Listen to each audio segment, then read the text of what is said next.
Welcome back, and thank you for tuning in again. And in this one, I'm going to have some tricks for you. Something that's going to really save your keystroke. And you want to pay kind of attention to this, and I want to make sure that I highlight that whenever you do this trick, you got to make sure that you turn something off, and then at the end of it, turn it back on. But you can see that I have a lot of circles, and if you're kind of looking over this whole drawing, those circles are the same. So we're going to use that to our benefit. Let's go ahead and quit waiting around and get started.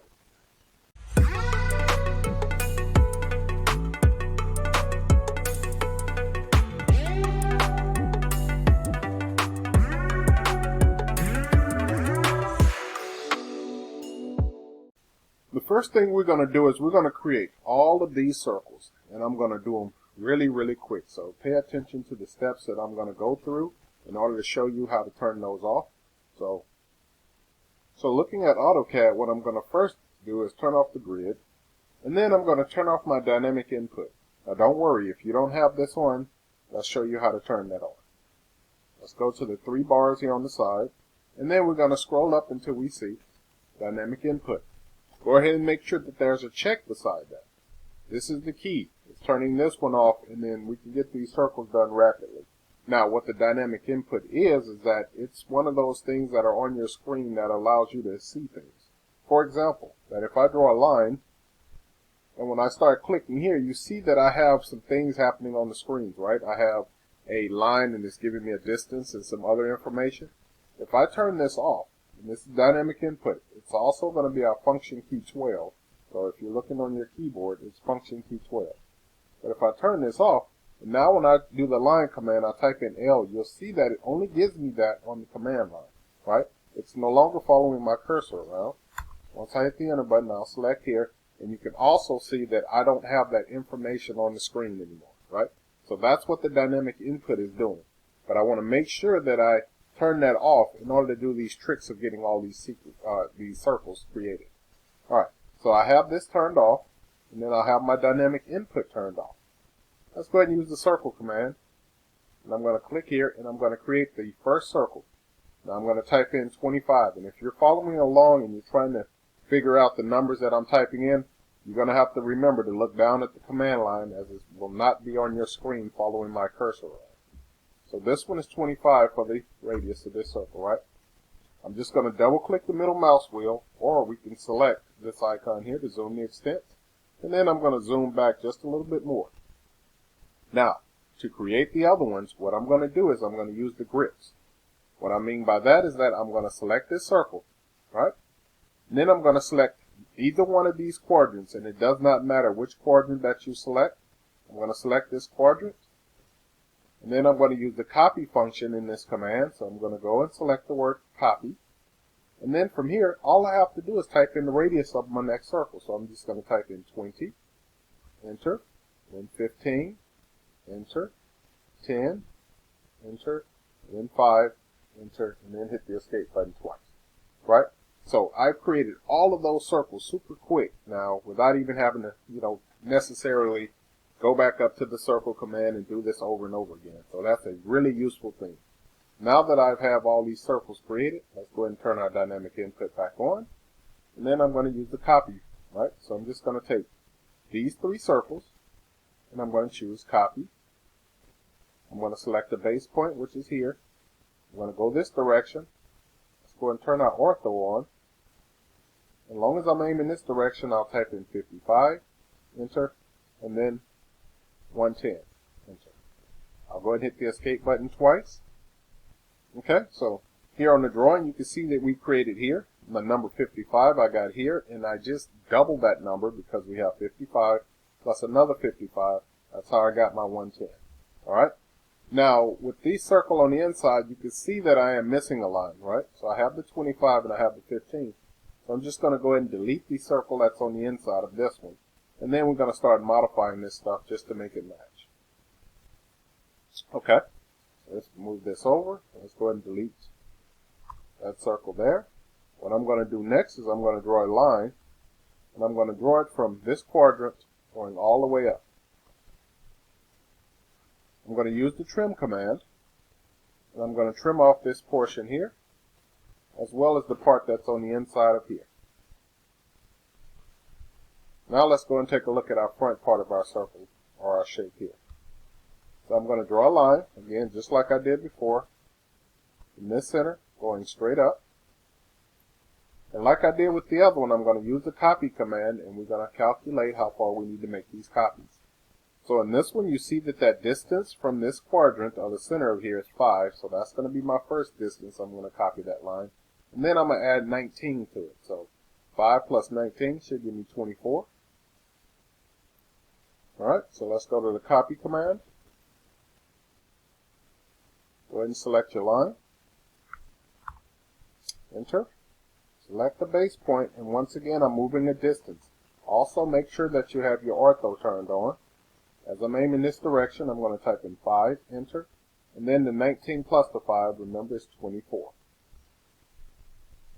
Alright, so from here I'm able to start trimming off some of these lines. I'm going to go to the trim command, and this time I'm going to define the cutting edges, so I'm going to select the word cutting edge, and I'm going to select both of these lines and hit enter. Now what that's going to do is it's going to allow me to start cutting these shapes back without having to stop. So I'm going to go here, and then I'm going to trim this one, and then I'll trim this one. If I didn't have that turned on, I would have to also trim that little extra part between here. Next, I'm going to trim between here and then here. Go ahead and hit the escape button, and I'm going to use the trim command again, so I'm just going to hit the enter button on my keyboard. That'll bring me back to the trim command. And then I'm just going to trim off the line between here, here, and then here. Go ahead and hit the escape button. Let's go ahead and draw a line now from this endpoint to this midpoint. Alright, what I'm going to do next is I'm just going to copy this line going up that direction. So I'll go to copy, select this line here, enter. I'm going to use this endpoint and then this endpoint. Okay, so let's go ahead, and while we have that set, I'm going to go ahead and start creating this bottom portion, and then we'll do a mirror and get all of this stuff done. Let's work right between here. Let's draw a line from this quadrant to this quadrant. Remember, if quadrant is not turned on, it's going to be one of your running O snaps. You can go ahead and put a check next to the word quadrant here, which is located here. If you don't like doing that, you can also type it in. So I can go to the line command if you're a keyboard person. So I can go L, enter, Q, U, A, enter, select here, and then select Q, U, A again, hit enter, and then select here. Both of those will work fine. Let's go ahead and draw a line.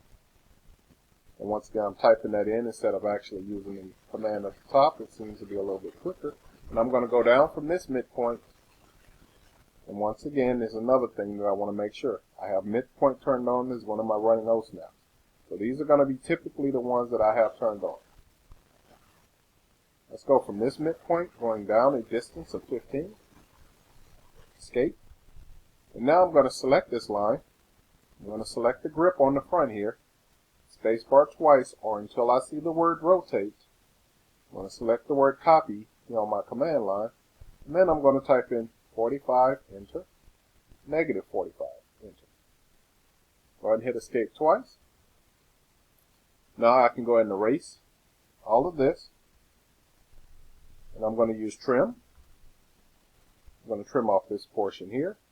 And what I'm used to doing is walking my line back. What I mean by that is I'll start here at the furthest point and click here, and then to here. Let's go ahead and hit escape. What I'm going to do next is I'm going to mirror this across to here. So let's use the mirror command. Select both of these lines. Enter. I'm going to pick a base point. It's going to be at this center. I'll go straight down, and then once I have it, left click, hit enter. Now I'm going to zoom out because I want to grab more of this now. So I'm going to go back to the mirror command. I'm going to select these two,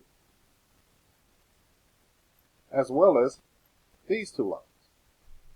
Enter. I'll go across from this quadrant to this quadrant. Go ahead and hit enter. Now you can see here in the front I got some overlapping lines and things of that nature. So what I'm going to go ahead and do is I'm going to use the fillet command. So I'll go to fillet. I always check my radius when I use fillet, so I'm going to go to radius, and I can see that it is set to 0. Go back and hit enter.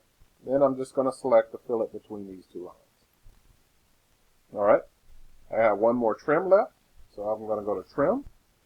I'm just going to trim between here, these portions off here.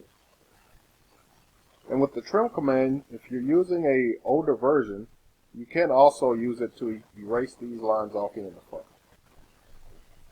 If you didn't have this version, just go ahead and hit escape after you trim those lines, and then just delete that line that's in front. Okay? So now we have this all done and completed. Let's go ahead and put some gradient on this. I think we'll go a little bit further. Usually I would stop at this point, but give you a little bit more bonus stuff. Let's go ahead and take a look at putting a hatch. And then when the hatch command comes up here at the top, I'm just going to change my pattern to a gradient. Alright, so what we're going to do in the gradient is we're going to choose which pattern that we like. And I think I'm going to go with the, which one looks interesting? Let's try this one. We can always come back and change them later. Alright, so what I'm going to do is that now I'm going to pick the points I wanted. So I'm going to click here first. And then I'm going to go opposite. I'm going to go to here. I'll go opposite to that and go here. Go opposite to that and go here. The rest of these I'm just going to click here and keep following along through all of these points. Click here. And giving it just some interesting color. And one more click right inside of here. Alright, and that's a neat looking gradient for this, and I think I like the way that actually turned out. Let's go ahead and close the hatch creation. And then zoom the extents of this.